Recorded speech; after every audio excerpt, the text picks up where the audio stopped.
bringing Israel to the world. This is IBN News. With news of Israel, I'm Susan Michaels. A diplomatic thaw between Israel and Turkey has created challenges for Palestinian Islamist group Hamas, which counts on Ankara's support. But according to experts, it could also offer a more trustworthy middleman to deal with the Jewish state. With Turkey's ties to Israel effectively broken for more than a decade, President Recep Tayyip Erdogan has fostered a close relationship with Hamas.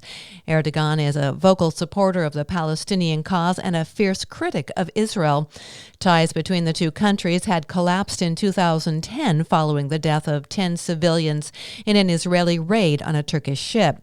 But he altered regional strategy earlier this year when he took a step toward reconciliation by calling Israeli President Isaac Herzog following his inauguration in July, and then hosted Herzog in Ankara last week, a visit both men hailed as a turning point in bilateral relations. Russia's media regulator, Roskomnadzor, blocked access to at least a dozen more media websites this week in a crackdown online that sharply escalated after President Vladimir Putin sent in troops to Ukraine.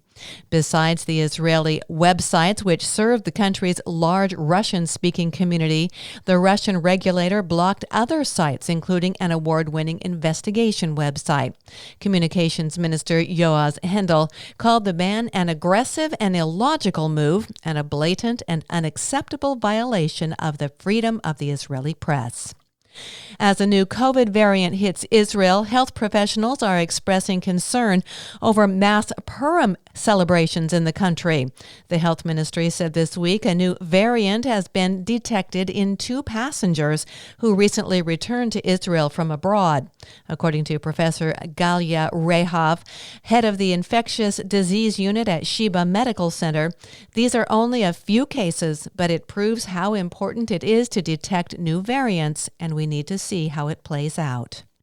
And the Israeli Welfare Ministry has announced it will expand aid and services to refugees fleeing Ukraine, including temporary shelter, food, medical care, and social services.